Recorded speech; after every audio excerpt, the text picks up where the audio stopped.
sure all my controls and everything is up and running. You feel what I'm saying? Contender regime boxing, checking back in with y'all, man. What's good? What's good, man? Say, we ain't had a pop up live in a minute, but I want to chop it up with y'all, man.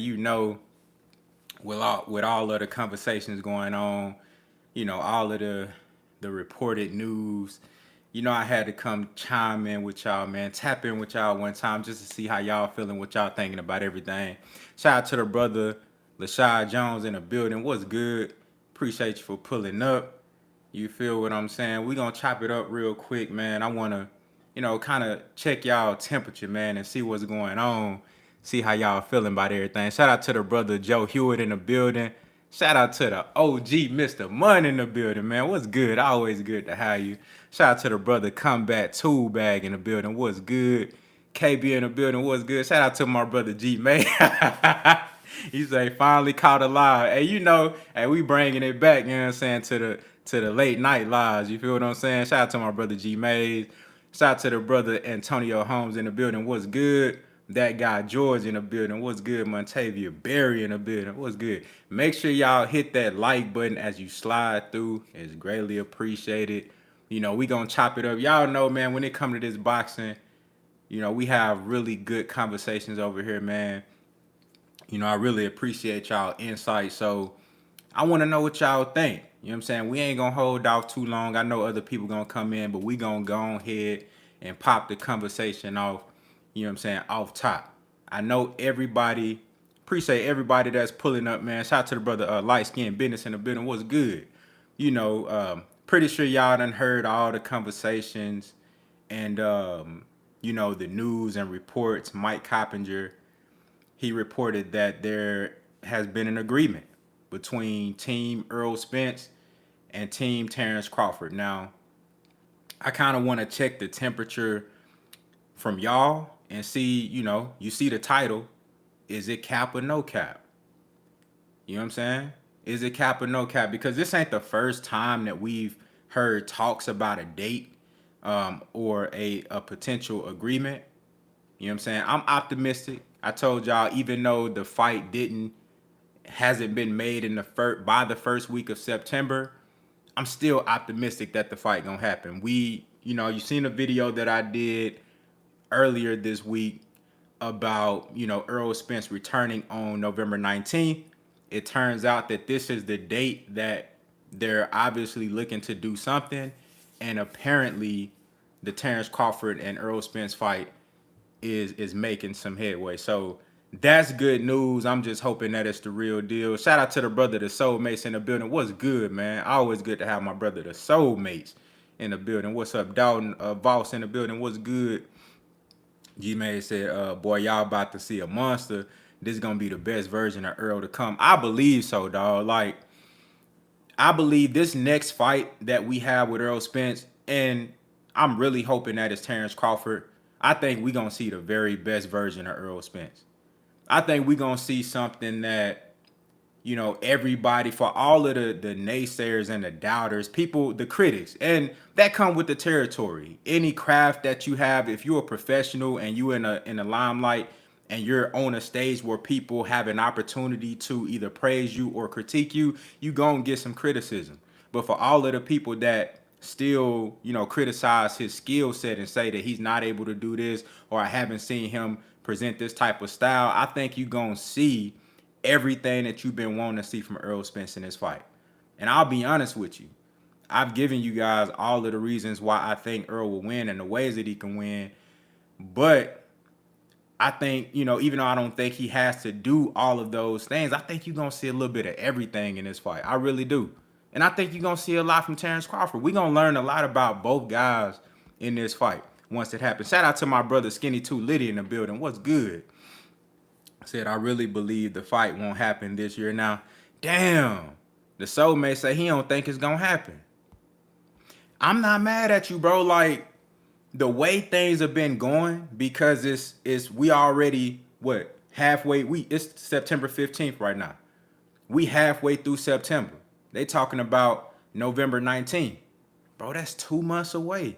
Now, granted, both of these guys have been in camp. They have been training. They have been on this off and on type of camp. You feel what I'm saying? They've been in the gym, staying in shape, staying sharp. I don't think they've been doing any type of rigorous like sparring or like nothing crazy like you would do for your traditional 8-week or 10-week camp. But I think both of these guys have been in the gym working, staying at that relatively comfortable weight so that when they do get the fight officially announced, they can go ahead and start their 8-week camp and they can be good. I don't think it'll be an issue where, where they won't be able to have a full camp. So that's one aspect of it. Another aspect of it that you got to take in consideration is the promotion.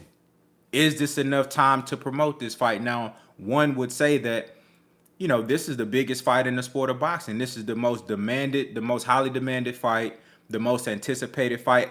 I personally believe that this is probably one of the most anticipated fights in the last 20 years. You know what I'm saying? I can say legitimately that this is one of the most anticipated fights in the last 20 years. Legitimately. So one would think, well, do you really need a whole lot of time to promote this fight? Do you really need a big promotional rollout? I think you do because of the magnitude of this fight. It's undisputed. We are about to see one of the rarest type of matchups that you can have in the sport of boxing. We don't get this type of shit all the time. Shout out to everybody pulling up, man. Shout out to the brother Sterling Jameson in the building. Said the press conference is going. Hey, the press conferences and the all access is finna be lit. It's finna be up, bro. It's finna be lit, dog. That's one of the main things I'm looking forward to. The press conferences. I want to see these boys. Bro, you see how reserved Earl is. You see how reserved Terence Crawford is. But when them boys get in the same space with each other, dog, it ain't finna be nothing nice. So I'm very excited about that. Shout out to the brother BH in the building. What's good? Stack of Meal TV in the building. What's good, man? I appreciate everybody for pulling up. You feel what I'm saying? But this is one of the rarest matchups that we would be getting. Like, you don't get two prime, not even just two prime fighters. Like, think about all of the moving parts here. You're getting two prime. I believe Terence Crawford at 35 is in his athletic prime. I think mentally his IQ is at his prime. Of course, you only continue to learn more and get better and get sharper with your mind as a fighter in anything that you do. You learn, the more you see, the more experience you have, the higher your IQ is going to get. You know what I'm saying? And I think he's still in his athletic prime. I think Terence Crawford is in phenomenal shape and he hadn't taken a lot of punishment in his career. And the same thing for ERROL Spence. Yeah, he had the accident, had the eye injury, but you seen how he shook back, just turned 32 this year. I think he's in his athletic prime. I think ERROL Spence's boxing IQ is through the roof and it's been that way for a long time and he's only continuing to learn more and get better. These guys are coming together at the perfect time. So you got two prime fighters. That's one rare aspect that we're getting. Another rare aspect is that this is two prime black American fighters. You don't see this shit all the time. Not recently. We ain't seen this level of dog, this level of energy. You know it's different.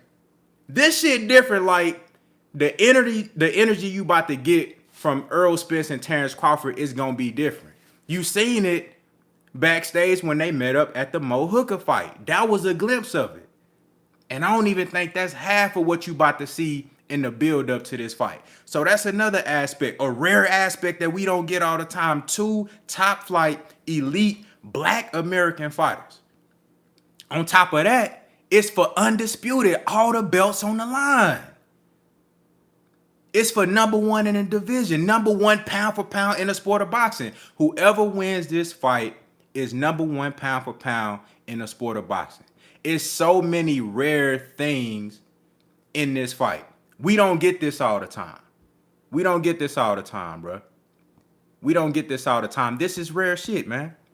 Skinny Too Lit to say, I think Bud gonna make Earl talk shit at the press conference. I believe that. I think Terence Crawford is one of those guys, bro. You know, he be saying like slick little devious shit. You know what I'm saying? He got that type of menacing energy. We talked about that. I think he gonna try to say something to get up under Earl's skin, and but that's gonna make the fight even more lit. That's gonna make the press conference even more lit. I think Earl gonna say some shit that's gonna have Terrence Crawford kind of, get him upset. But at the end of the day, I believe that there will be a mutual respect to where it's like, okay, I know he a killer. You know what I'm saying? He know I'm a killer. You feel me? It's kind of like two lions. You know what I'm saying?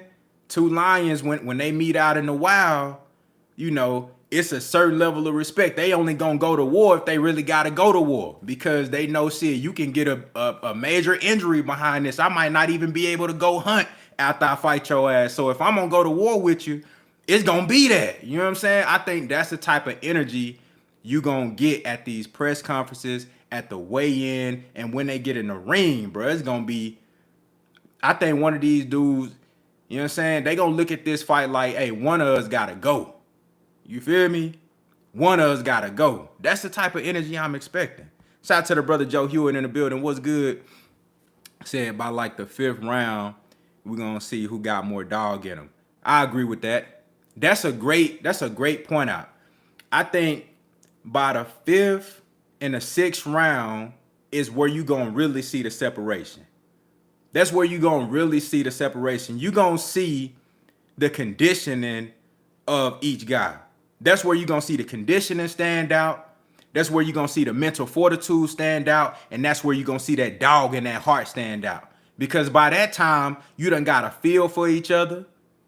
By that time, Errol Spence probably done felt one of Terrence Crawford's best punches. And Terrence Crawford probably done felt one of Errol Spence's best punches. But at that point, it's up.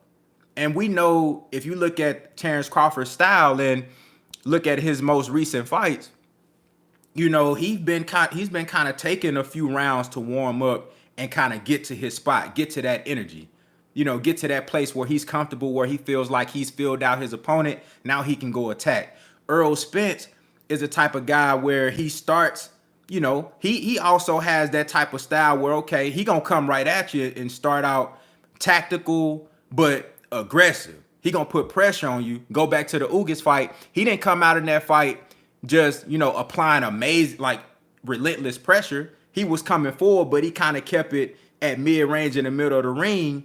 And he did do a little bit of lunging, which I chalked that up to inactivity, being out the ring for so long. He was excited. Plus, you fighting in Dallas at the crib. You fighting in Cowboy Stadium. It's lit. And you came out the South Side, the realest. Like, bro, it's up.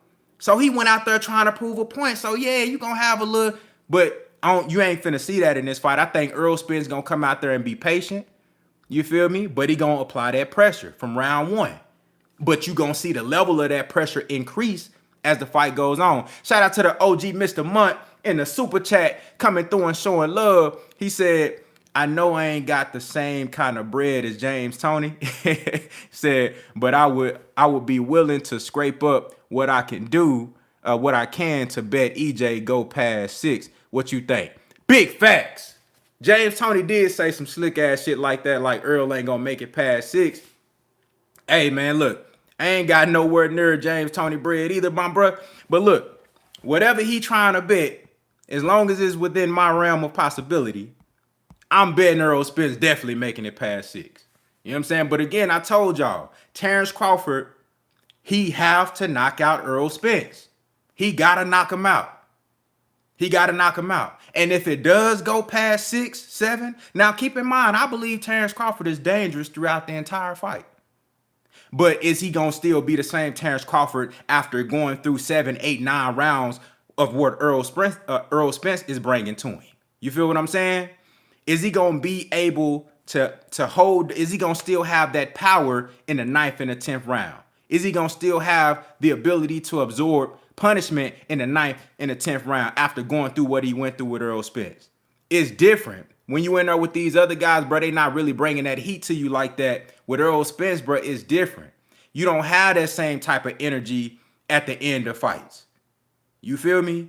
He's getting stronger as the fight go on. So, but again, I still think Terrence Crawford is dangerous throughout the whole fight. I think he got to knock out Errol Spence. He got to. Shout out to my brother, the Real Marlo TV in the building. What's good, man? Make sure y'all subscribe to the Real Marlo TV, one of the best boxing channels on this here YouTube. Doing your thing, brother. I appreciate you for pulling up on me, man. Said I got Earl breaking dude face. Hey, big facts. Big facts. You know what I'm saying? I really believe that Terence Crawford will suffer some physical damage in this fight.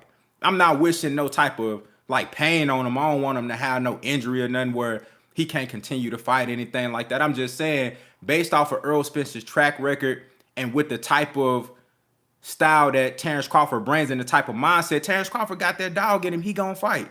And I think he gonna put himself in a position where, you know, he's at risk.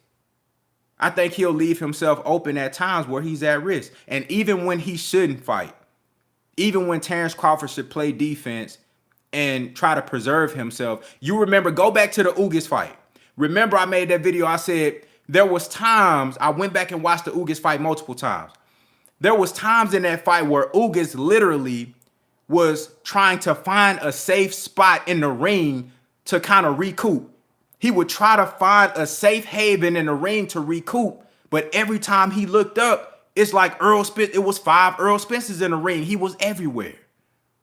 You know what I'm saying? But at least Ugas had the wherewithal to say, okay, man, look, I got to get out the way. I got to move around.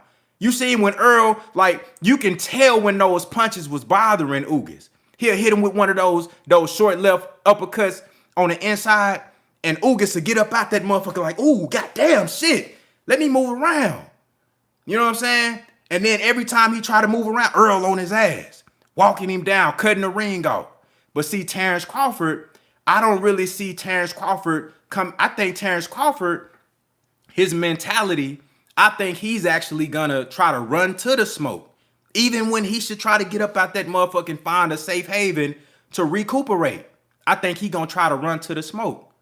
I believe Terence Crawford willing to go out on his shield. I believe he willing to go out on his shield. Shout out to the brother Vigilante Cato in the building. What's good? I believe Terence Crawford is willing to go out on his shield. And that's why I think he will take some damage. He gonna take some damage in this fight. I don't really see Errol Spence taking a whole lot of physical damage in this fight. If anything, it'll be a short and sweet knockout from Terence Crawford. If Terence Crawford is to win, it'll be one of those punches where, you know, he lined Errol Spence up perfectly, timed him with a beautiful counter shot, caught Errol Spence lacking, hit him with some shit he didn't see, and knock him out. That's what you will see. If Terence Crawford wins, that's what's going to happen. He'll catch Errol Spence being overly aggressive. You know what I'm saying? Lunging in, or maybe Errol Spence gets too comfortable, which I don't see happening, but anything is possible. We cannot leave out the counter-punching ability of Terence Crawford. We can't leave out the hand speed. We can't leave out the accuracy. We can't leave out the timing. We can't leave out the incredible boxing IQ that he has to set up shots and shit like that. So he can very well catch Errol Spence with one of those shots. And I think if he does, and it's that perfect shot that Errol don't see, he can knock out Errol Spence. But I believe Errol Spence can knock out Terence Crawford with one shot. That's possible. I don't think that's the likely outcome, but it's possible.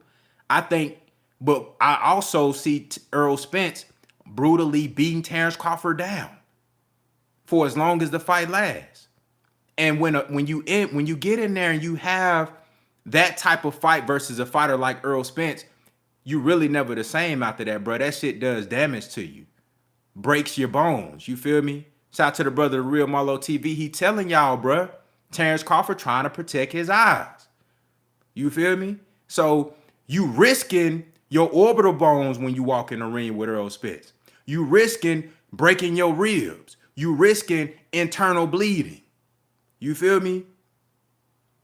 You risking your psychological fortitude being broken because you ain't never been through no shit like that. So it's a lot of things that you got to take into account. These are two different fighters, but they're both elite in their own rights, and they both bring different things to the table. And that's what makes this fight incredibly intriguing. And I think this shit gonna go down to be, this gonna be a certified hood classic. This gonna be a certified hood classic. Like, this gonna be one of the motherfucking fights where, like, somebody getting their ass beat and somebody from the other corner want to jump in the ring and shit. It's gonna be one of those type of fights. Like, somebody in the stands come in the ring because they boy getting beat down. You feel what I'm saying? This gonna be something like that. It's gonna be a certified hood classic. I ain't gonna lie to you. Shout out to the OG Mr. Munt back in the super chat, coming through and showing love. He said Earl don't change his game plan just because he gets hit with good shots. That's facts. He said he don't accept clinches. His jab never stops. Big facts. Hey, y'all read what the OG Mr. Munt just said in that super chat. He said, number one, Earl don't change his game plan just because he get hit. And that's one of my favorite things about Errol Spence, because he's coachable. And why is that one of my favorite things about Errol Spence? Not only because he's coachable, and that's an incredible attribute to have, to be coachable and be disciplined and be able to stick to a game plan and be steadfast. But what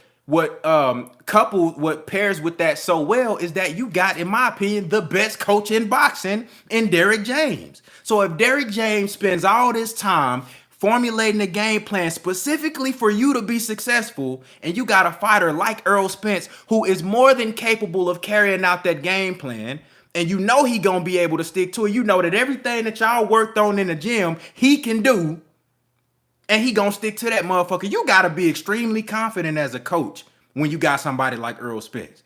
And especially if you Derrick James and you know your shit work. That is incredible. I'm going back to Mr. Munn Super Chat. He said, so number two, he said he don't accept clinches. What I tell y'all. Now, I believe that Terence Crawford, in order to be successful versus Errol Spence, he gonna have to be able to physically contain Errol Spence. He gonna have to be able to hold on Errol Spence. You feel what I'm saying? He gonna have to be able to hold Errol Spence like he did with Sean Porter. With Sean Porter having the shorter arms, being a more, shorter, sturdier guy, having to try to jump. I wouldn't say sturdier than Errol Spence, but shorter, having a, lower center of gravity, trying to jump in and get, find his range. He didn't have no choice but to lunge in and get extremely reckless, and Terence Crawford took advantage of that. Every time Sean Porter would jump in, Terence Crawford would either grab him, spin him, grab him and then, stop him from working and then let him go and get his shit off. He gonna have to be able to do that with Earl, and I don't think he can do it. Because like Mr. Munn said, Errol Spence don't accept clinches. He break them bitches off and he start wailing on your ass. He always got a hand free. And as long as he got that hand free, the ref is going to let y'all work, and he ain't finna break shit up, and you going to find yourself, because you tried to clinch, now you done gave up your range and your distance. Now you face to face with a motherfucker and you got to fight him, because the ref ain't finna break shit up, because ain't no clinch. Errol Spence got a hand free. Come on now. Let me go back to number 3. He said his jab never stops flowing. Hey man, that's big facts. That's big facts. Shout out to the brother Jay Cooley in the super chat, coming through and showing love. He said, man, Bud ain't knocking nothing out, but Bud fans sleeping on Derrick James in the corner. Big facts. Big facts. I think a lot of people are overlooking or underestimating the power of having somebody like Derrick James in your corner. You know what I'm saying? Now, granted, Derrick James can't get in there and fight for Errol Spence.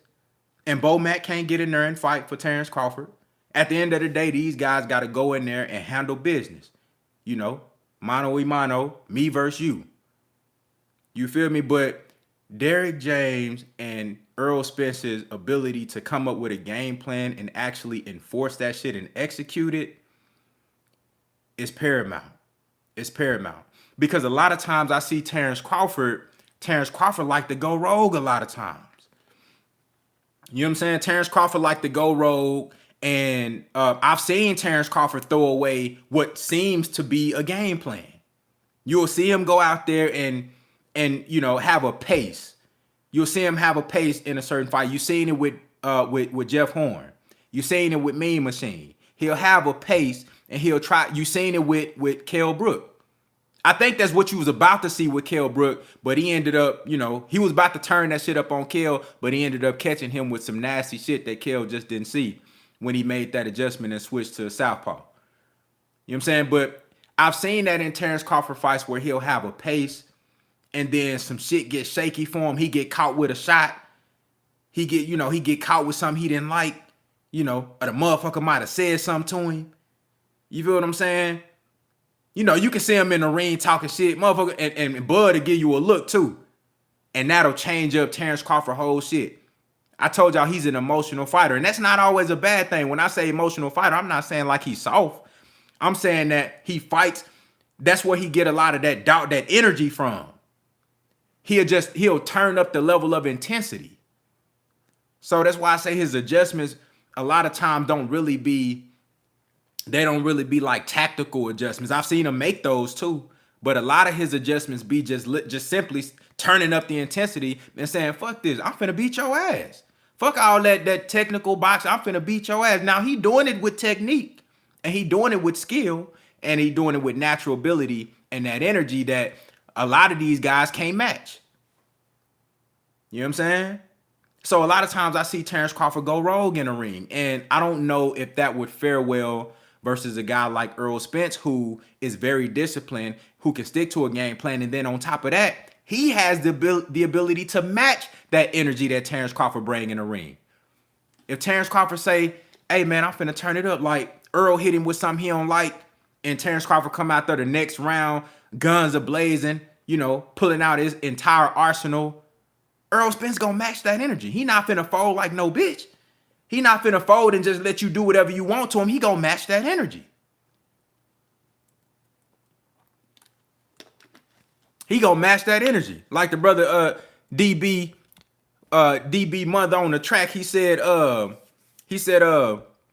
if Bud's power don't bother Errol Spence, it's gonna be a long night for Bud. If he can't hurt Earl, it's over with. It's over with. I mean, if he can't hurt Errol Spence, it's over with. It's over with. All right, shout out to the brother Isaiah Tilson 360 in the super chat, coming through and showing love. I appreciate it, my brother. He said Earl will win, then dominate at 154. People don't understand Earl's style is very difficult to beat because of how physical he is in the ring. That's big facts. I'm gonna take it back to what the brother Coach Hackett said on YMS Sports TV. Man, I probably fucked that up. I'm sorry, but y'all know who I'm talking about. Coach Hackett, he be doing the interviews. He said something that was very revealing. A lot of these guys just don't want to fight. You know what I'm saying? Now, Terence Crawford ain't one of them dudes. He want to fight. But when it come down to it, when you get in the trenches with a guy like Errol Spence, I think you will see some guys who we thought wanted to fight, when they get in there with Earl, they really don't want to fight like that. Because when that shit, YSM, thank you, Mr. Monk. When you get in the trenches with Errol Spence and it come down to that inside game and it come down to that physicality and you start feeling them bone crushing blows and a motherfucker just start leaning on your ass, like, you gonna find out who really want to fight. You know what I'm saying? You gonna find out it's a difference, bro. It's a difference. You know what I mean? Derrick James said all that boxing and moving shit is different when you get in there with Errol Spence. It's different. It's different. It's not the same. You don't get in the ring with Errol Spence and just have a traditional boxing match unless he decide to just box you like he did Mikey Garcia. Just have a chess match with you. If he want to muddy that motherfucker up, you gonna have to fight and you ain't got no choice because he gonna cut the ring off. You don't got no choice. Shout out to the brother General Long in a super chat, coming through and showing love. He said variation, different ranges, work rate, and chin equals EJ, get the W. Big facts. Talk that shit, my brother. Hey, and y'all make sure y'all hit the like button. You know what I'm saying? Make sure you hit that like button if you haven't already. I greatly appreciate it. You dig what I'm saying? Shout out to my brother 704 Joe in the building. What's good? Dallas, Texas in this hole. You know what I'm saying? You know what I'm saying? Yeah, but he definitely got to knock out Errol Spence to win this fight. You know, and I don't want people to take out of context what I'm saying. I always got to make this disclaimer because people act like I don't know what I'm looking at. Just because I think Terrence Crawford got to knock out Errol Spence, that don't mean he's less of a fighter. Even though I think Earl is the better guy, that don't mean he don't have a chance to win, because he can knock out Errol Spence. I think it's possible. I think anybody can get knocked out. You hit anybody with the right shot at the right time with the right punch, that motherfucker going to sleep. You know what I'm saying? I think anybody can get knocked out.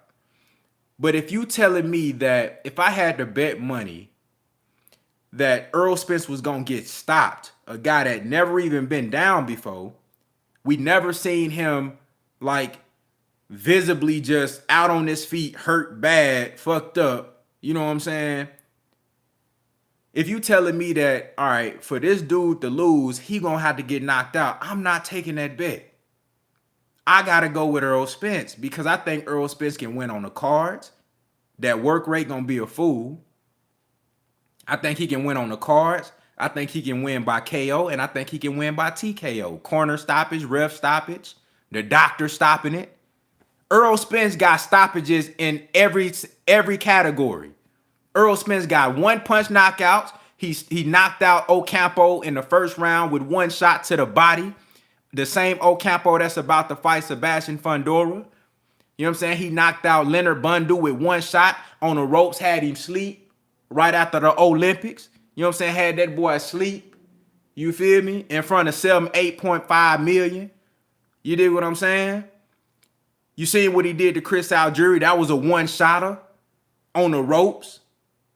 You know what I'm saying? But then he got doctor stoppages. He got multiple doctor stoppages.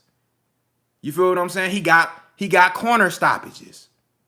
You seen when he fought Lamont Peterson, Coach Barry Hunter he said, no, we don't want no more of that. Absolutely not. He got corner stoppages too. And he got ref stoppages. Errol Spence can break you down any which way. And then on top of that, you gotta take into account, he got a doctor stoppage on Ugas. That was a doctor stoppage. They had to stop because the motherfucker couldn't see. You know them folks ain't trying to be liable for that. He go to the corner. They look at his eye. That motherfucker, he can't even tell him. He can't. It's a language barrier as well. So Ugas, he don't know what he's saying, man. That motherfucker couldn't see. If he left it up to Ugas, man, that dude probably had one eye right now. That's real talk. You know what I'm saying? So, and then you have to take into account the technical side of it as well. You got to take into account the boxing IQ. You got to take into account the footwork. You know what I'm saying? The distance control, the jab, the timing, the ability to cut the ring off, the relentless pressure. I just see Errol Spence having more ways to win this fight. Now, let me tell y'all this. And we going to get into the topic of the show because I want to see if y'all think this shit cap or not. But I'm really enjoying just breaking this shit down because, you know, we are as close as we ever been to having this fight being made. So, you know, hopefully this shit really go down. But I want to say this. The most impressive thing for me from Terrence Crawford that I could see in this fight, it wouldn't be him knocking out Errol Spence. If Terrence Crawford could outbox Errol Spence and make him look like how Floyd made Canelo look. You know how Floyd make like a regular come forward fighter look? You know what I'm saying? Or like how Shakur Stevenson made Oscar Valdez look. If Terrence Crawford could outbox Errol the same way Mikey Garcia thought he was going to do. Now, I'm not comparing Mikey to Terrence Crawford. All I'm just saying is Mikey was top 5 pound for pound, 39-0 with 30-some knockouts. And everybody, even Sugar Ray Leonard said, oh, because he's Mikey. Even Sugar Ray Leonard said he was going to outbox Errol Spence. All these people talking about, well, man, Earl, he basic. He just come forward. Shit, one of the videos that really got some traction on this channel was me telling motherfuckers like Errol Spence can box. Just because he come forward, that don't mean he can't box. But that's neither here nor there. I want to see if Terrence Crawford could outbox Errol Spence and make him look like the basic pressure fighter that everybody says he is, That would be the most impressive victory for Terrence. That would be the most impressive thing for me. If he can do that, bruh, dog, that's incredibly impressive. Because number one, it shows me that he can box better. He can box as good as all these dudes said that he could. And I know Terrence Crawford can box. And I know he got decent feet, but I don't think he got the feet to be able to to not be able to get the ring cut off versus Errol Spence. If he can move around the ring and use a jab and counter Errol all night, outbox him, make him look stupid, make him look like your average come forward fighter, that would probably be the most impressive way for Errol Spence to win, in my opinion. The knockout will be impressive as well because Earl ain't never been knocked out before, ain't never been down, ain't never been remotely close to being out of there. But in my opinion, I think that would be the most impressive thing. You know what I'm saying? I really don't see that happening. Shout out to the brother General Long back in the super chat, coming through and showing love. He said, Bud moving an extra muscle will cause oxygen usage. Big facts. That's why I really want to see in the 9th and the 10th and the 11th round if the fight does go that long. And I'm really leaning towards this fight not going 12. Oh, man, when I do my official prediction, y'all know I got Errol Spence winning. But when I do my official prediction, bruh, I'm going to really lab it up and really get on some film, bruh, and break that shit down. Because I'm leaning towards this shit not going 12. I think if it does go 12, Errol Spence wins the fight. But I'm really leaning towards this shit not going 12. And with that being the case, of course, either fighter can get the knockout. But I think this would be more likely a corner stoppage. I think Bomac gonna have to get his ass in them ropes. He gonna have to squeeze his ass between them ropes and pull Earl up off of him, throw that towel in there or something. You feel me? I think it might be a situation where, the goddamn ref, he got his back turned to the corner and he can't see Bomac waving the flag and shit. So Bomac got to squeeze his ass on. He got to squeeze his ass on between the ropes and shit so the ref can see him. I think you're going to see something like that. You feel me? I think it's going to be one of them situations where Terrence just got too much dog in him and he in that hole getting beat down. You feel me? I think it's going to be something like that, bro. I really don't see, and if Terrence Crawford does pull off the knockout, it's gonna be a one shot. It's gonna be one shot. It's gonna be a shot that Earl didn't see. I can see, bruh. I'm visualizing all this shit. I'm telling y'all, bruh, this how the fight gonna go. I'm giving you every scenario on how this shit gonna go. The most likely scenarios. Terrence Crawford winning is gonna be a one-punch knockout. It's gonna be some shit. Now, I think Earl will get up. I think he gonna hit Earl with some shit that'll drop him. Earl gonna get up. And then after that, it's gonna be, Terrence Crawford gonna go crazy. I can see that. You know what I'm saying? But I don't think that's likely. But it's possible. But with Errol Spence, I see so many different ways he can win this fight, bro. But I'm gonna tell you like this. Just like the brother said earlier. If Terrence Crawford land one of those kill shots that he normally hurt everybody else with, and that shit don't phase Errol Spence, the fight over with. Fight over with.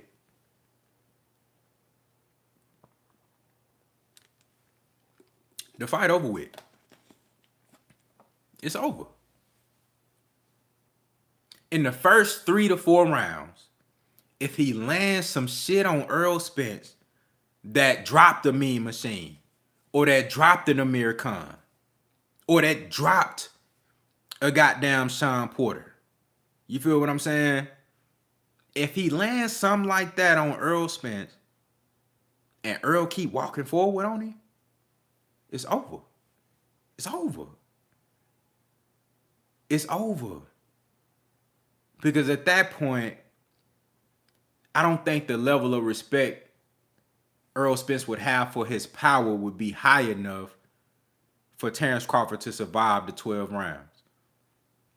At that point, it's just going to be a matter of time before Earl get to him, and Terrence Crawford run out of gas. because I believe we're gonna see Terrence Crawford moving more than he ever moved at welterweight in this fight. Remember, at this division, we haven't seen Terrence Crawford do a whole lot of moving. He's turned into more of a sharpshooter. You know what I'm saying? Looking for the perfect shot at the right time. You know what I mean? He's turned into more of the sharpshooter, precise counterpuncher, scoping out, just looking for mistakes, looking for your tendencies, and just lining your ass up with the perfect shit. That's what we've seen since he's been at welterweight for the most part. And I think each fight as he progresses, it's been more and more of that. Go back to the Sean Porter fight. Sean Porter was one of those guys that probably was, I would say, the most active. Who would y'all say is the most active when it comes to work rate that Terrence Crawford done fought at welterweight? Shout out to the brother Brian, the gamer boy, in a super chat coming through and showing love. He said, if it's true, when you think they will announce it, and when will be a smart time to announce it for promotional purposes? I have Earl in a late stoppage. Okay, salute, bro. I think they would announce it, hopefully, sometime by the end of next week. That's ideal because people got to get their flights that's going to the fight. People got to get their room and board, all that shit. And it's going to be a festivity. You know what I'm saying? It's going to be, people going to have parties, all type of events, man. They got to go ahead and get that shit announced and get a venue so people can have their shit lined up because this is a big event. This is a huge deal. So it's y'all saying Porter, but it's he approached their fights differently. That's true. So look, all right, I agree with y'all. Sean Porter was the most active fighter, like in the ring activity wise, punch rate, being aggressive or keeping the action going. I think that's Sean Porter out of all the guys that he fought at welterweight. Now look at how he fought Sean Porter. Look at how patient he was. Now that's smart versus a guy like Sean Porter. Look at how patient he was and look at his work rate. It seemed like the higher Sean Porter's activity was, the lower Terrence Crawford's work rate was. He was just really scoping and counterpunching and looking for that perfect shot to land on Sean, really using his aggressiveness against him, which is a smart thing to do depending on the type of fighter that you fight. Now, just because Sean got a high work rate, that don't mean he's bringing the same things to the table as Errol Spence. And you also got to keep in mind that Sean Porter is smaller than Errol Spence. The physical dimensions are different. Errol not going to be having a lunge in and do all that crazy shit that Sean Porter was doing. Errol is stronger than Sean Porter. It's a lot of different factors. Errol's a more skilled fighter. He hit harder than Sean Porter. It's so many different factors that you got to take into account. He got a better chin than Sean Porter. Remember, Errol Spence dropped Sean Porter. So let's keep that 100. You feel what I'm saying? So you saw that Terrence Crawford's work rate went down. He allowed Sean Porter to be first so he can counter him, grab on him, you know what I'm saying, hold him, and then, get his shit off. Then Sean try to lunge back in. He grab on him, hold him, you know what I'm saying, ref break it up, boom, he get back to working. And then once he tired Sean Porter out, because around the round 6,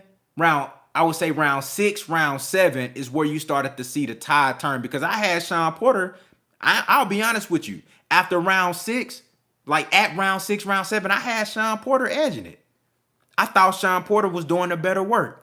But I saw what Terrence Crawford was doing. Terrence Crawford was tiring Sean Porter ass up. He was tying him up and tiring him out. So every time Sean would really, try to get some shit off, he grabbing on him. You know what I'm saying? Tussling with him. The smart shit to do. The tie-up is a very high-level skill that not a lot of boxers know how to use effectively. So I give credit. I don't take nothing away from Terrence Crawford doing that. I actually give him kudos and credit for that. But I had Sean Porter winning, but Terrence Crawford was very smart and meticulous with how he fought Sean Porter. So he'll tie him up, you know what I'm saying, get him tied, you feel me, and then get his little shots off. So now it's the 7th round. Sean Porter, he done been bouncing in and out, trying to get his shit off, can't get shit off. Now he a little bit fatigued.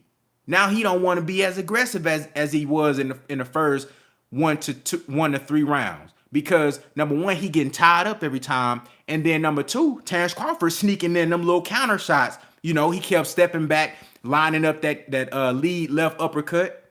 You know what I'm saying? He'll jump in with the check right hook. You feel what I'm saying? So Terrence Crawford was doing little sneaky, crafty shit to really break Shawn Porter down. So by the time it came, what was it, the 9th round when he stopped him? The 9th or the 10th? Man, Shawn Porter didn't want no more of that. It was over with. You feel what I'm saying? But the reason I bring that point up is because Terrence Crawford's work rate, that shit not gonna work against a guy like Errol Spence. Errol Spence is way more disciplined and patient than Shawn Porter. He not gonna overexert himself. Errol Spence don't waste punches. Every punch that he throws, he's throwing that shit to a target. So even he's not trying to specifically hit your ribs, or he not trying to specifically hit your chin. He looking at your body. So even if you blocking, he's hitting elbow, he gonna hit something. Everybody know that it takes more energy to miss a punch than it does to land a punch.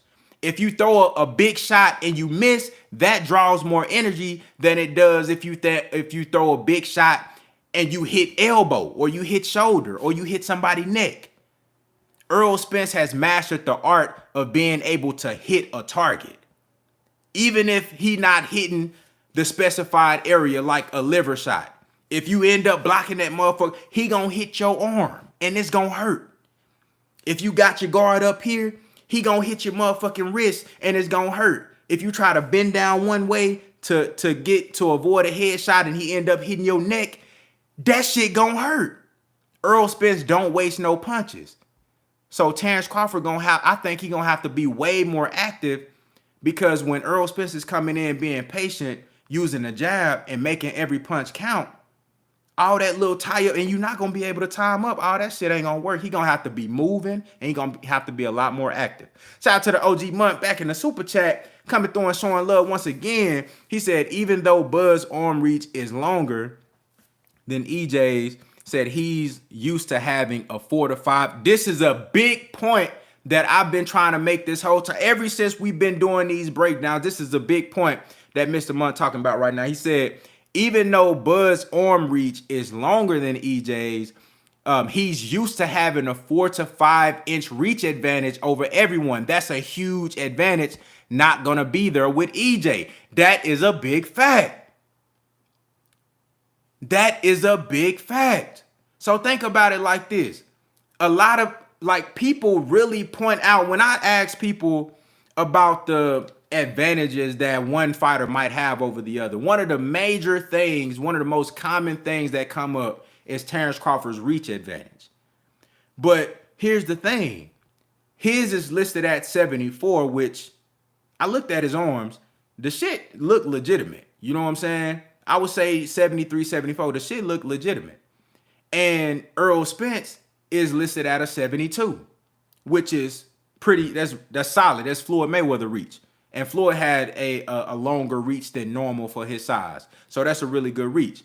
Terrence Crawford 74 reach is abnormal for a 147 pounder. That's really good.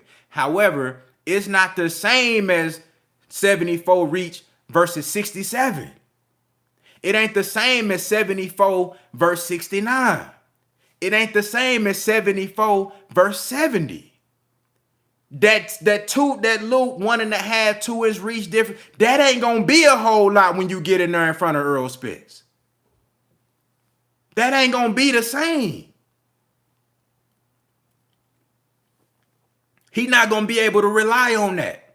Being able to keep Earl at the end of the same way he lined up Kell Brook for that shot. We know Kell Brook had what? A 69 inch reach? That's significantly lower than Terrence Crawford's. The way he lined Kell Brook up for that shot, knowing that his punch was going to get there first, by switching to southpaw, Kell Brook coming in from the orthodox stance, thinking that I figured him out. The first 2 rounds, I've been busting him up with the jab. Let me continue to come in and throw jabs. You know what I'm saying? At the same rate. Terrence Crawford said, okay, motherfucker, let me switch to southpaw so my right hand can be over your jab. And when you throw that bitch, I'ma get there first. And with that reach advantage, that bitch gonna be right there on the money. You literally running into that motherfucker the way Kell Brook was jumping in because he thought he had Terrence Crawford figured out. The first 2 rounds, he was busting Terrence Crawford's eye up with that jab. Look at Terrence Crawford's eye after that fight. It only lasted 4 rounds. And Kell Brook wasn't getting off but just 2 rounds. Kell Brook didn't get off in the 3rd or the 4th. Kell Brook got off in the first 2 rounds and he busted his eye up with that jab. That's 2 rounds of the jab. Imagine 7 or 8 rounds with Errol Spence's jab. I'm just saying. But the point I'm making is that reach advantage versus a Kell Brook who got 69-inch reach ain't finna be the same as Errol Spence with 72-inch reach. It ain't gonna be the same. On top of that, you fighting a naturally bigger guy who, of course, we're not going to be able to prove this until they actually get in the ring, but who I think is more physically stronger. A lot of people rave about Terrence Crawford's wrestling history, you know what I'm saying he was a top flight wrestler. You know what I'm saying? I got people telling me Terrence Crawford could have went to the WWE, but he chose boxing. You know what I'm saying? Motherfuckers telling me Terrence Crawford could have been in the WWF, but he chose boxing. I get it. You know what I'm saying? He could have been Kurt Angle or The Rock. I understand. But this ain't that. And I'm telling you, I think Errol Spence is stronger.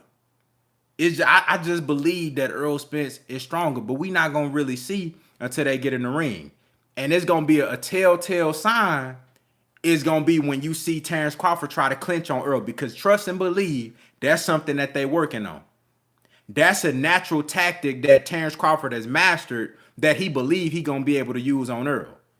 And I think that's one of the key things to look out for, because Terrence Crawford is great at using the tie-up clinching method, which, again, I call that a high-level boxing tactic that not a lot of fighters have been able to master. But then also breaking the clinch is a high-level boxing skill and tactic that not a lot of fighters are able to master. And I think Errol Spence has mastered that. Can anybody name one fighter that have been able to hold Errol Spence and do it consistently? Kell Brook is one of the strongest fighters that Errol is probably the strongest fighter. I think even Errol Spence would probably tell you that he was the strongest guy that he faced physically. Kell Brook wasn't able to do it. Kell Brook tried. That shit lasted about a round. You know what I'm saying? You seen Errol Spence bucking out there. Every time Kell Brook tried to grab on him, Errol Spence and that bitch bucking. Kell Brook like, God damn, sit down somewhere. Like, I can't even control him. You know what I'm saying? Kell Brook started getting frustrated and shit. Like, God damn, I don't want to fight right now. I just want to grab on you so I can get a rest. Sean Porter tried to. That shit didn't work. I'm going to tell you what fucked Sean Porter up. Shit, because Errol Spence, Errol Spence came forward the whole time in that fight. Errol Spence used Sean Porter's style on him. So he made that shit a muddy dog fight from round 1. From the first bell, he came forward to him. And Sean Porter did try to wrestle with him, but he found out Errol Spence stronger than these other dudes. Yep, Kell Brook was able to clinch Sean Porter all night. Exactly. The same way that I told y'all Kell Brook gave Terrence Crawford the blueprint to beat Sean Porter. Kell Brook gave Terrence Crawford the blueprint to beat Sean Porter. Go back and watch Kell Brook versus Sean Porter. Terrence Crawford fought Sean Porter the same exact way. The only difference is Kell Brook fought a prime, undefeated, earlier version, just became champion with a lot of vigor and energy. He fought that version of Sean Porter, and Terrence Crawford fought him on the back end, ready to retire. Wasn't even giving it all in the gym. I'm not taking nothing away from Terrence. I'm just painting a picture, giving you perspective. Kell Brook fought Sean Porter when he was, he beat up Devin Alexander. You know what I'm saying? He went out there and mauled Paulie Malignaggi. Y'all remember when Sean Porter mauled Paulie Malignaggi? Boy, I thought he should have went to jail for that. Mauled him. You know what I'm saying? Gnawed on him. Gnawed on him and shit. You know what I'm saying? Like, just fucked him up. I thought Sean Porter should have went to jail for that shit. Beat him up bad. He fought that version of Sean Porter. The motherfucker that, you know what I'm saying, that was getting out to everybody. You feel me? That was calling for all the smoke. But then it's a different version that Terence Crawford fought. But Kell Brook showed you the blueprint, how to beat Sean Porter.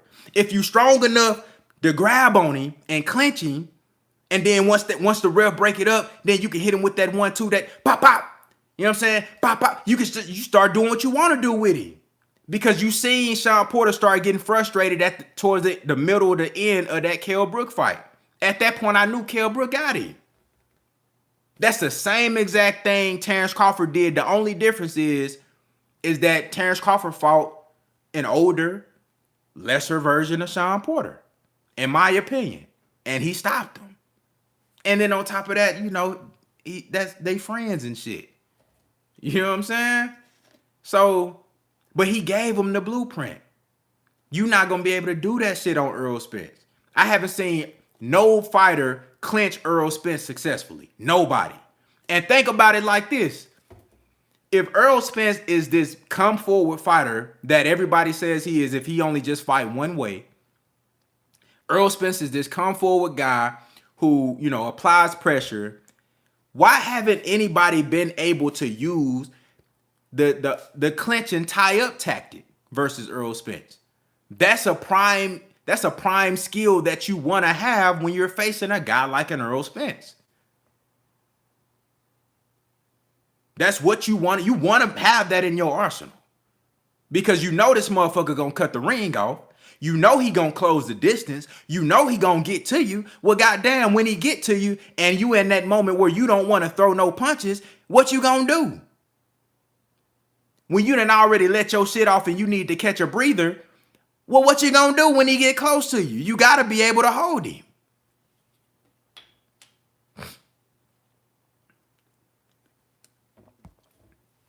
Shout out to the brother Loose Bills in the building. What's good, man?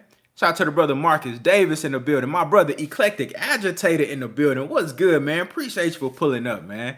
I appreciate all y'all for pulling up. You know what I'm saying? Make sure you hit the like button if you haven't already, man. I appreciate it. Brian Peters in the building. What's good? Said Kell beat Sean the cleanest. I agree. I thought Kell Brook I thought he had the best victory versus Sean Porter. Even though Terence Crawford stopped him, I thought that fight was more competitive than I thought Kell Brook, Sean Porter's fight with Terence Crawford was more competitive than Kell Brook's fight with Sean Porter. I thought Kell Brook controlled Sean Porter. Errol Spence's fight with Sean Porter was more competitive than Kell Brook's fight versus Sean Porter. You know what I'm saying? They all fought different style. Well, Kell Brook and Terence Crawford took the same approach, but Errol Spence, he went in there and brawled with him. You know, so unless you stop a guy in a brawl, it's going to look competitive. If you go in there and say, I'm going to fight this dude toe-to-toe, and unless you stop him, it's going to look competitive because y'all in the trenches the whole fight. You know, Earl did drop him. We all seen him hurt Sean Porter. And we all know that Errol Spence won that fight. Shout out to the brother Big Tex 33 in the building. What's good, man? Appreciate you for pulling up. You know, so if you go in there, you say, I'm finna brawl, I'm finna get in the trenches with this dude, you know, if it go 12, it's gonna look competitive. And it was competitive. I thought that was the very best version of Sean Porter that we ever seen that fought Errol Spence for many different reasons. You know, Sean Porter had been backed into a corner to fight Errol Spence. He had been backed into a corner. Everybody had been calling him all type of names, all type of ducks. He knew that he had reached the end of the road. It wasn't nobody. Errol Spence's name was the hottest at that time. It wasn't nobody else that he could get that type of shine off of. You know, Errol Spence had been talking greasy to him. You know what I'm saying? It was one of those situations where also I believe Kenny Porter and Sean Porter, they felt like Errol Spence was slipping. You know, they felt like, oh, he in the club. You know what I'm saying? He drinking. He ain't living the fighter lifestyle. Let's try to catch him right now. And I think Sean Porter trained his ass off for that fight. I thought they had a immaculate game plan. It just wasn't enough, but they had a great game plan. Sean Porter had one of the, I think, the best mix of boxing and brawling and roughhousing that you would have loved to see from a Sean Porter. And another reason why I think that's the best version of Sean Porter that we ever seen is because if you go back to the fight that won him the title versus Danny Garcia for the WBC, I thought that was, before he fought Errol Spence, I thought that was the best Sean Porter that I seen. Remember, before the Danny Garcia fight, people were always saying that Sean Porter, like, oh, he can't box. He smothers all his shots. He plays football in the ring. He just do roughhousing. Go back and watch Sean Porter versus Danny Garcia. You start to see the shift in Sean Porter's game. Am I the only one that caught that? I saw the shift in Sean Porter's game in the Danny Garcia fight. I saw the foot movement. I saw the boxing ability. I saw the angles. I saw the jab. I saw the in and out. I saw counters. He was getting prepared to fight Errol Spence. I saw the evolution of Sean Porter in that Danny Garcia fight. And when he came in and when he fought Errol Spence, I thought he took that shit to an even higher level. Because he knew that was going to be the pinnacle of his career. And Sean Porter went out there and put it all on the line versus Errol Spence. And he came up short. But I thought, in my opinion, that was the very best version of Sean Porter. Eclectic Agitator. Go back and watch Sean Porter versus Danny Garcia. And just pay attention. Look at his previous fights. And then watch that fight and just pay attention to the shift. Pay attention to how he started to incorporate more boxing. Because all that shit that you saw him do on the night that he fought Errol Spence, he did a lot of that versus Danny Garcia.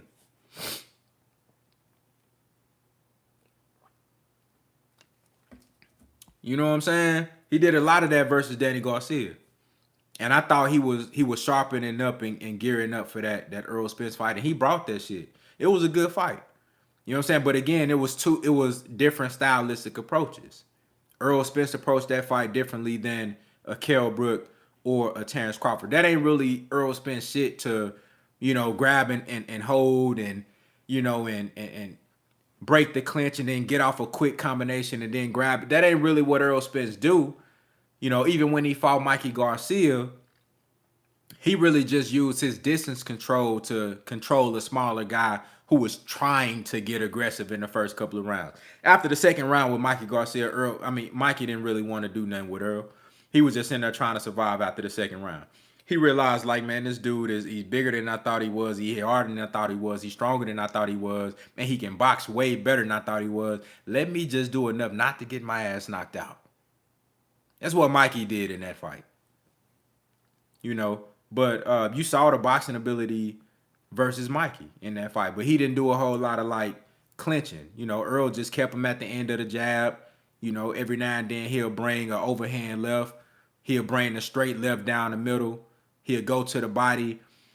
In that fight, you saw Earl try to actually stop Mikey in the ninth round. And he just didn't have the gas.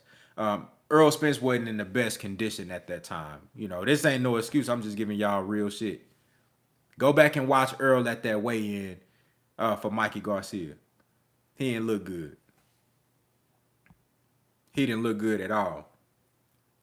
And in the ninth round, in the Mikey Garcia fight, he actually tried to stop Mikey. And Mikey was doing just such a good job of blocking them shots. Even when Earl got close to him, he didn't have it. You know what I'm saying? He tried to stop Mikey in that ninth round. And he was like, man, shit, okay. I ain't got it tonight. You know what I'm saying? Shout out to the brother Taste Rock in the building. Said, I just got your message. Fam, I missed out. It's all good. You know what I'm saying? We still in here rocking right now. You know what I'm saying? I appreciate you for pulling up. Yeah, he said he was flat and dehydrated. Yeah, man. Go back. And when I saw that, in my mind, I'm still thinking, man, look, I know Mikey Garcia is a formidable opponent coming off his biggest wins. People don't talk about the tear that Mikey was on before he fought Earl. That was the shit that gave him the confidence that he can even fuck with Errol Spence. Shout out to the brother Eclectic Agitator, man. He telling y'all we missing 40 likes. Make sure you hit the like button. He say we missing likes, man. Y'all heard that, brother. Listen to him. He telling you some good shit. But a lot of people look over the fact that Mikey Garcia was on a tear when he headed into that fight with Errol Spence. He had just beat Adrian Broner. He had just unified titles with Robert Easter Jr., who was undefeated at the time. You know, he had beat Lipinets. You know what I'm saying? He was stopping shit. He was stopping shit and winning in impressive fashion. You know what I'm saying? Everybody had him top 5 on the pound for pound list. So when I seen Errol Spence at the weigh-in, I'm like, you know, I'm still in my mind, I'm like, it's Errol Spence. And I know Mikey can't fuck with him. But at the same time, I'm like, bro, I don't like what I see. And I don't know if we gonna get the performance that we expected. Turns out that we did get a phenomenal performance, but you know, he wasn't able to really put the beats on Mikey to the point where he got him up out of there. He just didn't have it. I saw it in that 9th round. He tried the 9th round and the 11th round. Earl tried to stop Mikey. The 9th and the 11th. Them first, from round 1 up until round 9, he was boxing. Because he knew that if he would have tried to press the gas on Mikey early and he didn't get him out of there, later on in the fight, he would have been fucked up. I'm not saying he would have lost, but he would have been in a compromising position because you didn't use all your energy in the first 4 to 6 rounds and you get to the 9th, 10th, 11th, and 12th. Mikey done been conserving his shit. You know what I'm saying? He fuck around and explode and start, you know, letting shit off on you. And you can't, you know, Earl went the smart route. He said, look, okay, let me just box this motherfucker. I know I ain't in the best condition. Let me box him, see what he got. You know, and he schooled him, won every single round. Mikey Garcia didn't win 1 round. Remember, this is a top 5. To this day, I've never seen a top 5 pound for pound fighter get shut out all 12 rounds. I've never seen that. But, you know, but Earl, when it got to that 9th round, though, he said, man, this dude, he ain't come here to win. He came to survive. Let me try to get him up out of there. I'm in Dallas, Texas. You know, let me show these motherfuckers a show. Let me get him something to look at. But he couldn't do it. He just didn't have it that night, man. But if this version of Earl that just fought Ugas, y'all see, do you see the difference in the intensity and the shape that Errol Spence was in? If this Errol Spence that just fought Yordenis Ugas, coming off his longest layoff, coming off the eye injury, all that shit. If this version of Errol Spence that fought Ugas fought Mikey not lasting 8, bruh. Mikey not lasting 8. If this same Errol Spence fought that version of Mikey, undefeated 39-0, he not lasting 8, bro. You seen the type. Look after the 6th round when Ugas landed that shot on Errol Spence. He turned it up to a whole nother level. Shout out to the brother Boxing Nocturnal Thoughts in the building. Another good boxing YouTube channel, man. Keep doing your thing, bro. I appreciate you for pulling up. What's good? Did y'all see the level that Errol Spence went to after he took that shot from Ugas in the 6th? He came back in the 7th round and had a wonderful round. I'm talking about he didn't stop throwing punches the whole round. How do you have that type of energy after 6 rounds? And then in the 8th, it got worse. And in the 9th, it got even worse. And in the 10th, the fight was over. If this Errol Spence fought Mikey Garcia, bruh, it would have been over with, bruh. You can see he was in a different type of shape. He had a different level of energy, a different gear that he could go to. With that fight with Mikey, he didn't have that extra gear that you saw in the Ugas fight. Shout out to my brother Tex Rock. You know, he always coming in giving some game, man. A student of the sport. I love hearing what the brother Tex Rock, hearing his thoughts on this boxing, man. He said what EJ did against Mikey was fight from mid-range to outside. Facts. Said he stayed behind his jab and used it to set up his offense as usual. He just didn't close the distance and made it and he just didn't close the distance and make it an inside fight. That's facts. That's fact. That's exactly what he did, bro. You know, I thought Errol Spence fought that fight safe. I thought he wanted to box, but I thought he fought that fight safe because of the condition that he was in. And I'm going to tell you another thing. See, a lot of Errol Spence fans won't admit this. I think Errol Spence he respected Mikey Garcia in them first couple of rounds. Go back and watch round 1 and round 2. He respected Mikey Garcia in the first couple of rounds because he knew that Mikey had a mean ass 1-2, and Mikey is still to this day, if he was an active boxer, I think Mikey is one of the best counterpunchers in the sport. In his prime, Mikey Garcia was one of the best counterpunchers in the sport of boxing, and Mikey had some of the best timing in the sport of boxing in his prime. Errol Spence knew that shit. He knew he couldn't go in there and be reckless with Mikey, especially not in the first couple of rounds. He respected Mikey in them first 2 rounds. He respected him. That's why he came out there very patient. And he went out there, he said, okay, look, let me throw this jab at him. Let me see what he got going. I'm a boxing. But then later on in the fight, he realized, man, this dude ain't got nothing for me. He tried to get him up out of there in like the 9th round. But shit, he didn't have it in him, though. But that's exactly what he did, man. He fought him mid-range to long range. He said maybe because Mikey was sounding a little convincing and Earl wanted to say he said Earl wanted to see if it's true. Hey, that's real talk. Mikey was talking that shit, boy. Mikey even had the great Sugar Ray Leonard picking him over Errol Spence. How? How is this possible?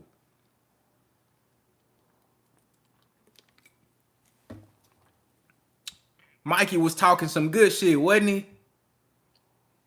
Shout out to the brother JD in the building. What's good, man? So let me ask y'all this. Do y'all think, we all see the reports that came out earlier today. Do y'all think this shit cap or no cap? You feel me? Do y'all think that this fight is actually done for November 19th? Are y'all reading into the reports or y'all still skeptical? This is a judgment-free zone here because I'm probably on par with what y'all thinking. Shout out to the brother Derek Smith in the building. What's good? Do y'all think the November 19th is signed, sealed, and delivered? Both guys agreed. It's only a matter of a few days before we get the fight officially announced. I'm going to tell you like this. I'm not really going to believe shit until I see Errol Spence and Terence Crawford posted on their Instagram page. That's when I believe it.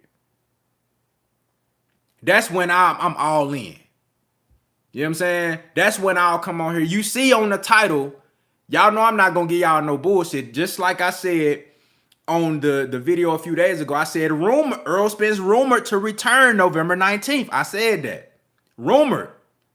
And then here I say they reportedly agreed to fight November 19th. Reportedly. But I'm not going to jump out the window and say nothing official until I see Errol Spence and Terence Crawford post that shit on their Instagram. When I see that, then I'm all in. I'll jump out the window with you.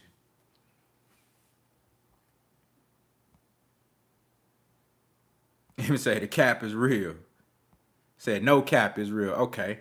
Shout out to the brother Heartless in the building. What's good? You know what I'm saying? One of my favorite Terence Crawford fans, man. What's good? Appreciate you for pulling up.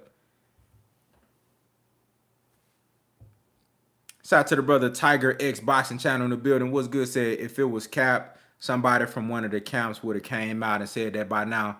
That's a good point. Said it's real boxing changes rules in 2023 where champs become mandatory. If B-side stalls till next year, he'll be forced to fight under purse bid conditions where he'll get a 75-25 split for EJ.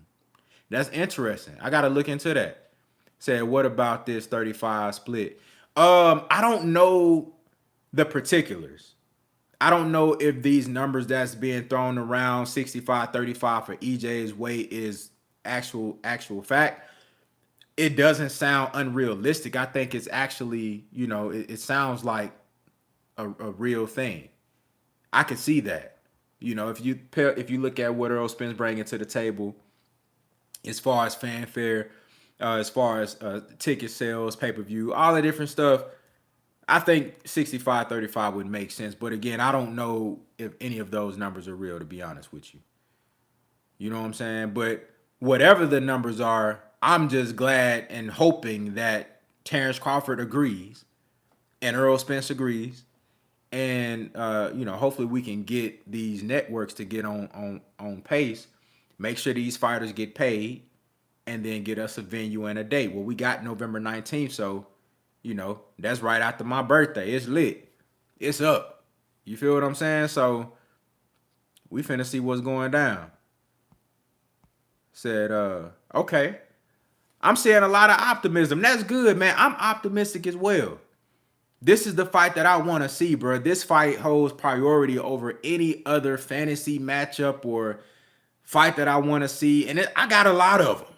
It's a lot of fights I want to see. A lot of fights I want to see. This fight holds priority over all of them. Harley said, so it's fair. Man, Bud shouldn't say, man, Bud shouldn't sign nothing. That's how I know he finna beat something for real. Dang, so you saying because Terrence Crawford taking the lesser percentage, that's finna make him want to fight even harder? Hey, man, whatever it takes, whatever he need for the motivation, whatever Terrence Crawford need to use, I don't care if he gotta put a picture up, or if he gotta put Errol Spence picture up everywhere in his house so he can see this guy for motivation, put his face on a punching bag, you know what I'm saying, and beat it up all damn day in the gym. If he got to do that for motivation, I don't care what Terrence Crawford got to do. Just get your ass in the ring November 19th with Errol the True Spence Jr. That's all I want. That's all I want. You know what I'm saying? Let me ask y'all this. Let me see if y'all gonna keep it 100 though. For the Terrence Crawford fans and for the Errol Spence fans. Like, I know y'all picking y'all guy. But are any of y'all, when this shit is for real official, are any of y'all gonna be nervous? You know what I'm saying? Because I know y'all got a lot riding on this. Motherfuckers ain't done bet big money. You know what I'm saying? Motherfuckers got bragging rights. I told y'all some people ain't gonna show their face. You feel me? You seen how the shit was after Floyd Mayweather and Manny Pacquiao. A lot of them dudes, you seen it was an influx of Manny Pacquiao fans making all these different videos, hating on Floyd and all this shit. They deleted their channels. I never seen them again. No accountability. You know what I'm saying? Bars was walking around this whole, I know they was nervous. When the fight actually got announced, they was like, oh, damn, shit. All that shit I said about Floyd, damn, man. Manny got to actually go out there and prove that shit now. You know what I'm saying? Any of y'all having doubts?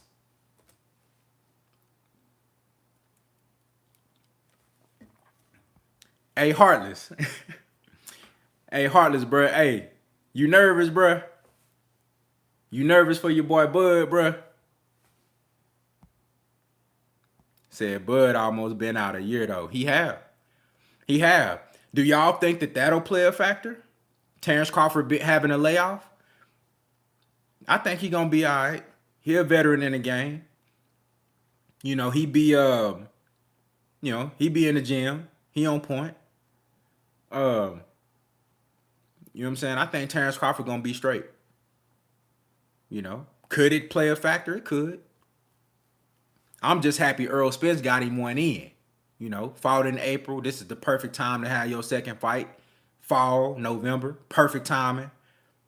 Errol Spence been in shape year round, coming off one of the biggest wins. Some people would say the biggest win of his career versus Ugas, who came off of a Manny Pacquiao victory. It was a 3-belt unification in Dallas, Texas at Cowboy Stadium. How big can you fucking get? On pay-per-view, you came out the South Side, the realest. You had all the stars come out. So coming off a performance like that, coming off of your longest layoff, now you fresh off of a stoppage that you haven't got in a couple of years. People make it seem like a big deal. It's only been a few fights, like 3 fights since he last had a stoppage, like 3 fights. But the time difference is what makes people over exaggerate. Oh, Errol Spence ain't had a stoppage in 4 years, but it's really been 3 fights. You know what I'm saying? So he finally got that, that oh so elusive stoppage. So I know he's feeling good about that. Stop the guy who's never been stopped before, Yordenis Ugas, who's one of the biggest welterweights in the division. So I know Earl feeling good about that. It's a lot of things that you got to take into account. Will that have an effect on Terence Crawford, that layoff? I don't know. I don't think so, though. Harley said, no, I'm surprised. Bud favorite, though. I wish he wasn't, but I feel 65-35 split. Let's talk about that. Let's talk about that. Remember, I made a video. I made a couple of videos. Remember I said Errol Spence Jr. being the underdog is dangerous. You don't want to see Errol Spence as an underdog. I told y'all Terence Crawford gonna go into this fight as a favorite. That's what I want. Terence Crawford is gonna go into this fight on paper as a favorite. And I know why. For classic reasons. They're gonna look at the guy who comes off as the more skillful fighter, the more skillful boxer. They're gonna look at the fact that Terence Crawford has the ability to switch. They're gonna look at the hand speed. They're gonna look at the flashy combinations, the athleticism. They're gonna look at the fact that he stopped every opponent at welterweight. They're gonna look at all of these different things and then on paper and say, man, look, he's pound for pound number one. A lot of people got Terence Crawford pegged as pound for pound number one. I don't have no argument against that. I think he's worthy of that ranking as of right now. I think the winner of this fight is undoubtedly, irrefutably, the number one pound for pound fighter in the sport of boxing, period. That's after this fight. But if you want to say Terence Crawford is pound for pound number one right now, I'm not mad at you. I won't argue. So they're going to look at all these different things and they're going to say, well, yeah, he the favorite. And that's what I want. I want Errol Spence to go into this fight where motherfuckers don't think he can win. I want Errol Spence to go into this fight where everybody asking him questions. How you feel about Terence Crawford being a favorite? I want them to be asking questions after you had the accident. Do you think you will still be able to go out there and compete with a fighter the caliber of Terence Crawford? I want them to ask questions about his mouthpiece being punched out his mouth. I want them to ask all these questions that would make the average person doubt themselves, but in turn would actually fuel Errol Spence and make him better and stronger and make him more vicious and make him more relentless and make him more powerful. That's what I want. I want Errol Spence to go into this fight as an underdog. You know what I'm saying? That's what I want. I want him to go into the fight as an underdog. Say, yeah, I ain't want EJ having that motivation, but now they both got motivation. But rumors, Bud, accept all EJ terms. Yeah, man, those are the rumors. Yeah, it's motivation for both guys. I think they both understand the magnitude of this fight. They understand what's at stake. You know what I'm saying? So I don't think there'll be a lack of motivation on either side. And you're going to see that in the ring. You're going to see it at the press conference. You're going to see it at the weigh-in. That's going to be, that first face-off, that's going to be something to see. Watching the energy. And I know a lot of people going to be like, man, whoever look away first, that's who gonna lose. No, I'm not necessarily looking at who look away first. I'm looking at the energy. I'm looking at that energy. That shit, I ain't backing down. I don't give a fuck who you is. Like, you know what I'm saying? Like, it's up. It is what it is. Like, bro, if it gotta go like that, it's gonna go like that. I'm looking for that type of energy. I'm looking for that kill or be killed energy, where I ain't finna let you step on me energy. That's what I'm looking for. You know what I'm saying? You know, Errol Spence looked away first in the Ugas fight. We seen how that turned out. I seen fighters look away first and go in there and beat the living hell out of their opponent. You know, so that I'm not necessarily looking at that, but it's an energy vibe that I'm looking for. Said Bud does not switch back and forth. He switches once during a fight and remains southpaw the rest of the fight. That's a fact, Mr. Monk. That's a fact. That's a fact. He'll go out there orthodox, test the waters, see what you got going on, and then he'll switch to southpaw when shit get rocky, and he'll just fight out of the southpaw stance. Or he might come in that bitch and fight southpaw the whole time. Back in the day, there have been fights where he fought orthodox the entire fight. But you don't really see him do what Boots Ennis do. Jerron Ennis, he switches throughout the fight. Now, is that necessary? It depends. You know what I'm saying? If it's effective, then shit, it's necessary.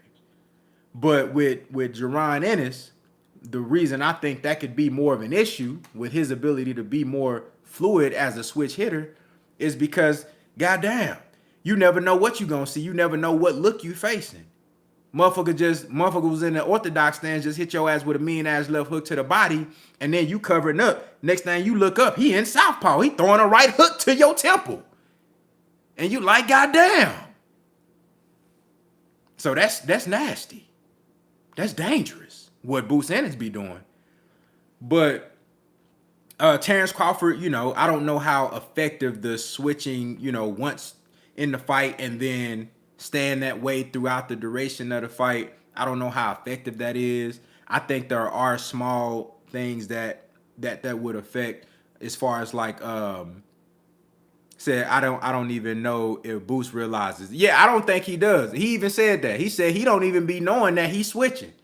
That shit just happened instinctively. He don't even be realizing that he's switching. That shit scary. That's dangerous as hell. That shit dangerous, bro. Like motherfucker in the orthodox stance, and he lands some mean ass shit to your body with a left hook. Boom.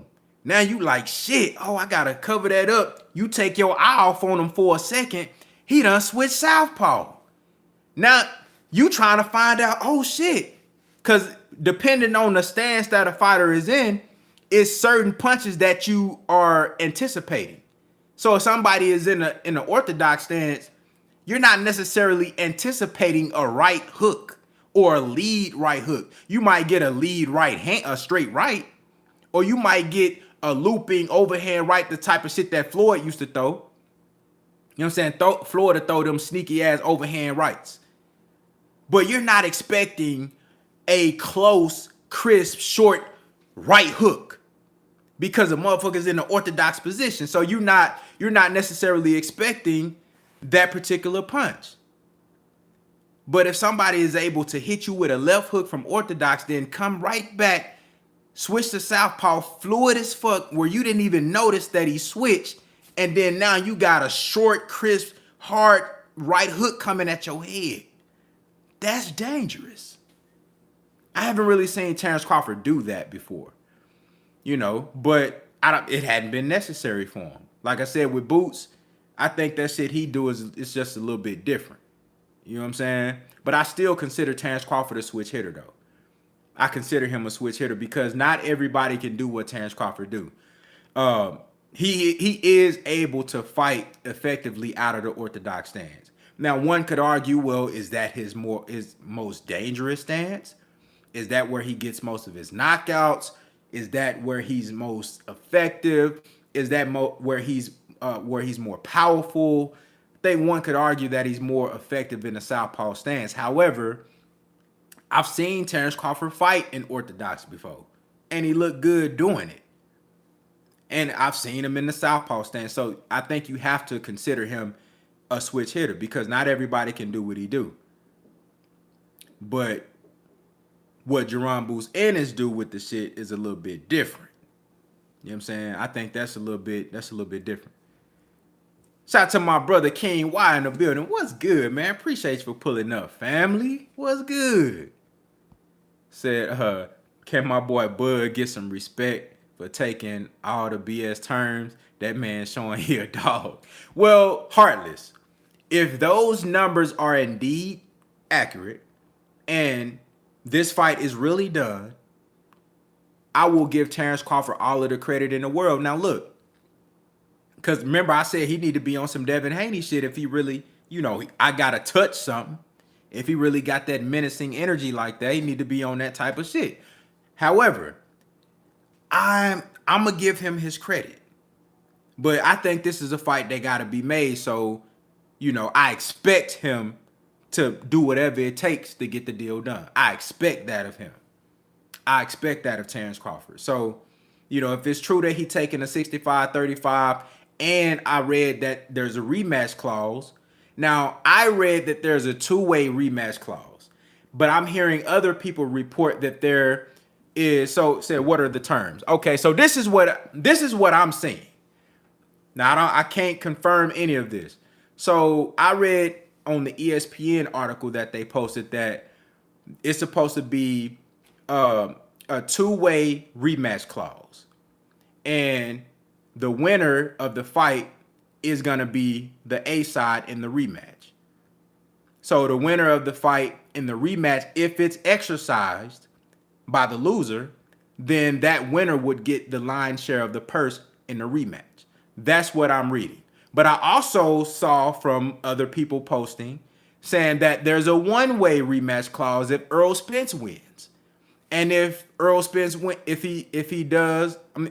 Errol Spence loses, there's a one-way rematch towards Errol Spence, and Errol Spence is still the A side in the rematch on some George Kambosos type shit. I'm seeing that too, so I don't know what's true.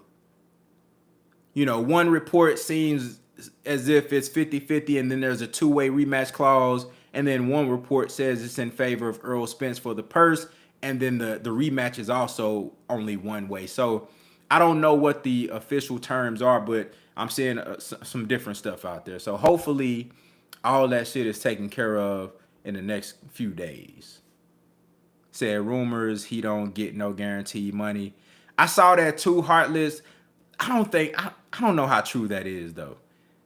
I have a hard time believing that Terrence Crawford would ever sign a deal like that. I have a hard time believing that. Because if that was the case, Terrence Crawford, this shit would have been done already. If he willing to sign a deal with no guaranteed money, this shit would have been done. Said Earl could beat Crawford bad enough for there not to be a second fight. Exactly. I will say this. That was kind of, I don't want to say alarming, but I think this fight is going to be a certified hood classic. So a rematch very well might be something that we have to see. However, I don't want to see Errol Spence. Let's say Errol Spence wins. I'm expecting Errol Spence to win, but again, it's 50-50. I think both guys can win this fight, in my opinion. But I'm expecting Errol Spence to win. And if he does, I don't want to see Errol Spence remain at 147 again. I think this is it. I don't think he should be at 147 after this fight. So that's the only thing that's kind of rubbing me the wrong way. If Errol Spence were to win the fight and then Terrence Crawford say, I want a rematch, and he got a fight at 147 again, I don't really know how I feel about that. Now, if Errol Spence is up to it and he say, man, I'm good, I'm in great shape, I can do it, it's all good. Hey, it is what it is. Let's get it. But I would prefer Errol Spence to have this fight. Whoever win, they win. And then Errol Spence go and move up to 154. If Terrence Crawford win, as much as I would love to see him get back, hey, man, shit, he won. Go ahead and go to 154. But if the fight is as advertised, then yes, let's get a rematch. Why not? Why not? I'm not mad at a rematch at all. I question whether or not it's a good idea for Errol Spence to be fighting another fight at 147 after this. The man need to be at 154 as soon as possible. That's why I want this fight to happen right now, so he can go on there and carry his ass on up to 154 and go beat up on them big dogs. You know what I'm saying? Said, I don't want to see this fight twice unless it's a draw. I agree, Heartless. That's how I feel. I don't want to see this fight twice unless it's a draw. I think this is one of those fights that could take a lot out of. It could take a lot out of both of them, but I think it really gonna take a lot out of Terence Crawford because again, if Errol Spence lose this fight, it's gonna be to a one-punch knockout, and it's not gonna be a lot of damage that Errol Spence gonna take in this fight. You know what I'm saying? Earl do got that dog in him, so that's another thing you got to consider. I don't think he might not stay down after the first knockdown. I see Errol Spence getting up after the first knockdown. And then Terence Crawford gonna have to finish him. So in that instance, he could take some damage, but I think Terence Crawford stands to take way more damage in this matchup. I think Errol Spence he's gonna be in the best shape we ever seen him. I think his work rate is gonna be even more intensified. And I think we're gonna see a more sharp and focused Errol Spence. Just like Derrick James said after the Ugas fight, man, look, hey, get back in that lab. That's your key. Focus. You know what I'm saying? That's what it's all about. Don't lose your focus. You seen what you was able to do tonight. After the longest layoff in your career, you got stronger as that fight went on. Fighting under the lights, under the pressure of being in your hometown at Cowboy Stadium. You seen what you did tonight. Imagine what you can do when you fight somebody like Errol Spence and you build on that momentum and that focus. He said, Ricky Queen said, y'all don't want to see it twice, y'all tripping. Look, this is what I'm saying, Ricky Queen. I think if it ain't a draw, I honestly, bro, I don't want to see Earl at 147 again. That's what I'm saying. I don't want to. If Terence Crawford is willing to go up to 154 in the rematch, I'm all for it. Yes, I just don't want to see Earl draining himself for another fight at 147. That's what I don't want to see. That's just me personally. The man has expressed time after time after time that I got one more fight left and this it. So unless it's a draw and unless the next fight gonna be at 54, I don't think, you know what I'm saying? I think whoever win that motherfucker win. This for all the marbles. If I beat your ass, I won. Fair and square. If you beat my ass, you won. Hey, respect. Respect. Now, you got to it's the money factor in there too. Money talk. So if the first fight is a certified hood classic like I think it's going to be, motherfuckers going to be ready to pay for that rematch, my boy. So I ain't mad at it at all. I'm just saying, unless it's a draw, I don't want to see a rematch. Look at this guy, Craig Smith, Brother Craig. Let's talk to Brother Craig real quick. He said, contender, you are shitting in your pants. You was hoping that fight wasn't going to get made. Now you up Schitt's Creek. You about to see your hero, Earl, get knocked out. Damn. Take a look at Brother Craig Smith. Said, I disagree with the rematch clause. Need to be winner take all. I agree, Eric Bowden. Winner take all. That's what I'm riding with. But look at the Brother Craig Smith. He said, contender, you are shitting in your pants. You was hoping that this fight wasn't going to get made, wouldn't you? Now you up Schitt's Creek. Your hero, Errol Spence, about to get knocked out. Damn. Got to put the emphasis on the damn. That's how you said that, Brother Craig. Now look. You must be new here, Brother Craig, because I'll have you know that I've been the biggest advocate of Errol Spence versus Terence Crawford. I've been the biggest advocate of this fight will happen. I've been probably one of the most optimistic content creators on this here boxing shit in regard to this fight that you've seen. So obviously, brother Craig, you must be fairly new to the channel. You know what I'm saying? Welcome to the channel. But we want to see that fight here. We've been asking for that fight.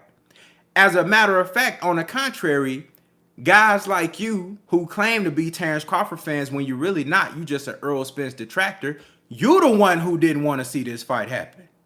Now that it's here, you trying to use reverse psychology on me because I've been called you out on your shit. I know your kind.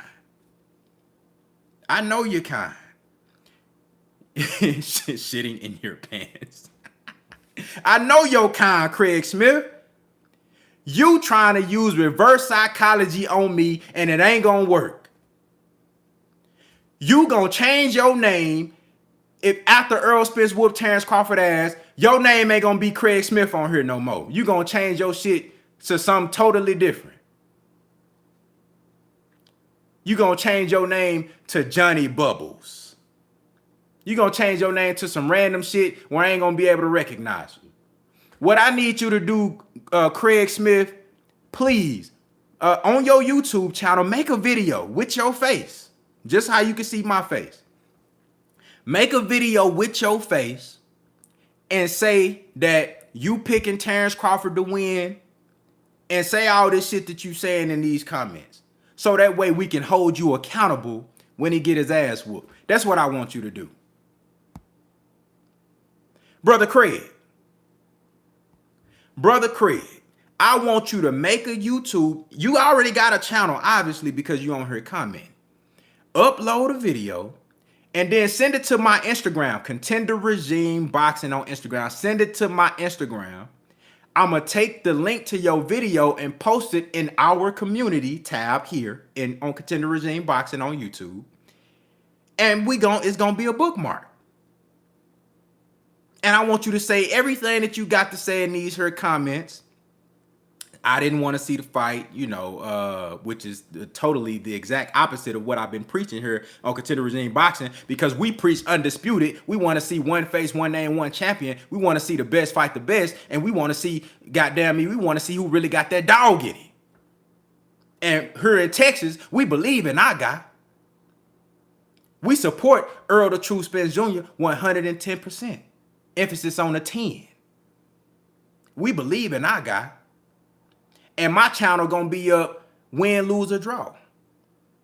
I'ma hold myself accountable. We thorough around here, man. This Texas. We believe in our guy. You know what I'm saying? We believe in leaning on motherfuckers and putting the beats on them, breaking orbital bones and all type of shit like that. You feel me?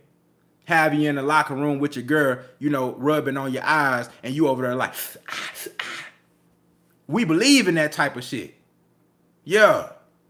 So make that video, upload it. Brother Craig, where you at? I ain't seen. Okay. He said, no, honestly, I'm not an ERROL Spence detractor. I like Spence. He's a good fighter. But what made me start to dislike him was the ERROL the ERROL Spence fans going overboard, liking a fighter more than the sport. They were making too many excuses. All right, I feel what you're saying, Brother Craig, but look, just do this for me. Just for me, because I'm doing it for you. You see my face. This live gonna be up. When the fight happen, it's gonna be up after the fight happen. You feel what I'm saying? So I gotta hold myself accountable. Y'all gonna hold me accountable for the shit that I said. I gotta stand on this. Whether ERROL Spence obliterate Terence Crawford or he take a L, I gotta stand on all the shit that I believe in. So what I want you to do, Brother Craig, make a video, make sure you follow on Contender Regime Boxing. And if you're not subscribed to the channel, because I know you new, you gotta be new, because the shit that you saying is totally the opposite of what we be preaching over here at Contender Regime Boxing. So make the video. Look, hold on, we ain't gotta do no bet. I don't want no bet. I want you to make the video and say everything that you saying right here. Send it to the Contender Regime Boxing on Instagram. I'm going to upload the link to the community tab so we can all see who you is. And we gonna see if you gonna hold your own feet to the fire after the fight. We gonna see if you gonna hold yourself accountable.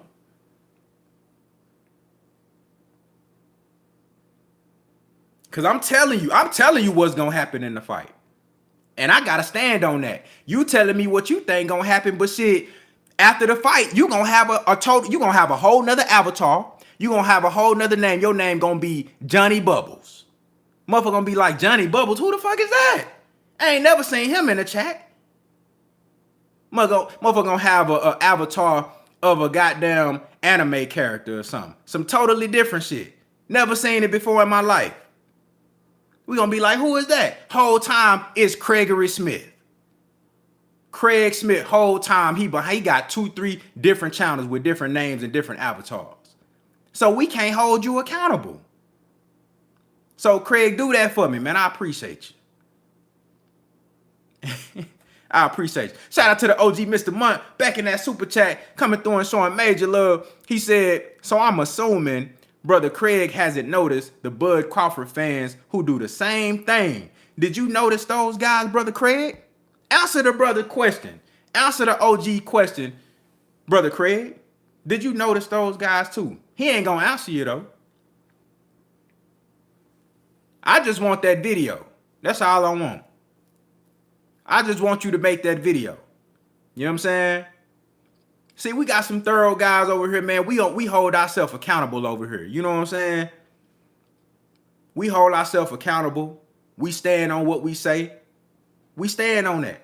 He said, okay, no problem. If Crawford lose, I'm man enough to give Earl credit and to admit I was wrong. No bullshit. But I don't know what Spence is gonna do when he loses. He said, I hope nobody hurt themselves. Bro, see, I can't take that. I can't take that at, you know what I'm saying, as like money. I can't take that as money. I can't take that as good money. Like, you got to make a video. We got to be able to hold you accountable, Craig. You know how easy it is to make a YouTube channel just so you can be able to comment on videos and get in live chats and shit. That's easy, bro. It take 30 seconds. All you need is an email. All you need is an email. So you saying that you going to give Spencer his credit, but how I know you gave him his credit? How can I hold you accountable if you don't show your face and we don't have no track record? We don't got no paper trail. We don't know who you is. You know what I'm saying? We don't know what you look like. We don't know how to reach you and chop it up with you. I'll bring you on the show. If Terrence Crawford win, I'll bring you on the show so you can talk your shit. I'll bring you on the show so you can come over here and talk your shit. But how I'm going to bring you on the show if I don't even know who you is? How I'm going to hold you accountable? How you going to hold me accountable? Brother Craig, come on now. I know what's going to happen after Earl whoop his ass. You going to disappear. I done seen it before. Said we going to give Bud his props. Big facts. We for sure going to give Bud his props. If Terrence Crawford win that fight, I'm going to give Terrence Crawford all the credit in the world. Because I am too a Terrence Crawford fan. And I want to see that brother succeed. I just want to see Errol Spence whoop his ass. Because I think Errol Spence is better. And I'm just a bigger fan of Errol Spence than I am a Terrence Crawford. But that don't make me any less of a Terrence Crawford fan. So I'm going to give him his credit. You know what I'm saying? I respect Terrence Crawford. I think he's a phenomenal fighter. I think he's incredible. You know, very fun to watch. I think this dude is legitimately top 2 pound for pound in the sport. And whoever wins this fight is legitimately the best fighter on the planet, in my opinion. And if that's Earl, it's him. If it's Terrence Crawford, it's him. Whoever wins this fight, in my humble opinion, is the absolute best fighter on the planet. And I don't want to hear no debates about it. That's how I'm rocking. I'm willing to give that title to whichever man win the fight. If Terrence Crawford win, I ain't finna get on her and renege and say, nah, man, he ain't the best. You know what I'm saying, man? No, man, Earl, you know, he wasn't ready. You know what I'm saying? No, I'm a bow down and kiss the ring, say, I was wrong. I done got it wrong on predictions before, you know what I'm saying? For the most part, I'm on point, but I done got it wrong before. You know what I'm saying? It's very rare, but I done got it wrong before. So I get on here, and every time I done got it wrong, I done got on camera, did my post-fight reaction, and said, hey, man, I fucked up. I was wrong. You know what I'm saying? So, and I gave the guy who won, I give him their credit. You know what I'm saying? Tyson Fury beat Deontay Wilder. I was fucked up about that, you know, but I gave Tyson Fury his credit. I say, hey, man, you know, he won.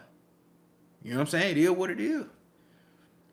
Say, I'm going to make a video for you. I bet. Do that. You know what I'm saying? Send it to the Instagram, and then I'm going to post it in the community, and then just leave it up there. Leave it up there. You know what I'm saying? And then after the fight, I'll bring you on the show. You know what I'm saying? If Terence Crawford win, I'll bring you on the show, man, let you talk your shit. You know what I'm saying? Tell me how I was wrong. Call me all type of Errol Spence fanboys. Whatever you want to do.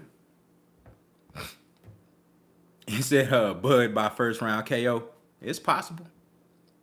It's possible. We gonna see. We gonna see, man. I can't wait. I'm hoping that this shit is official. I'm hoping that it's the real deal, man. You know, I'll be on standby waiting to see if any additional news comes out over the next couple of days, man. Hopefully we do hear something solid and concrete. And as soon as we do, y'all know I'm going to report that to y'all. You know, we're going to continue to build this fight up. And we're going to continue to stay optimistic, man. I'm not going to be negative about the fight. We're going to call the shit what it is. You know what I'm saying? We ain't naive and gullible around this motherfucker. But, you know, we want the fight to happen as boxing fans. That's the fight that we want to see. I don't care about no other fight over this one. This is priority. It's a lot of fights that I want to see, but none of them more than this one. So, you know what I'm saying? Y'all keep doing y'all thing, man. I'm about to get on up out of here, man. Give me something to eat, man, and call it a night. It's a little late. I shouldn't even be eating this late, but you feel me? I'm hungry, man. So I'm finna make a move. But look, I want y'all to have a great night. Enjoy y'allself, man. Get y'all some good rest. I think we gonna get some news in these next couple of days, so y'all be ready. I might pop up on y'all with another live. So have your notifications on. Be ready, because you never know when I'm gonna pop up on you. Big facts. You feel me? So look, make sure y'all like the stream. If y'all haven't already liked the stream, please like the stream. You know what I'm saying? If you came in late, replay this motherfucker, because we talking some good shit. The brothers in the chat talking some good boxing knowledge. You feel me? You know I'm spitting that game as usual. So make sure you replay it. Start from the top if you came in late. You feel what I'm saying? So drop a comment too if you want to let me know your thoughts. You feel me? We gonna chop it up. Man, I'm out of here. Contender regime. Boxing. I'll holler at you.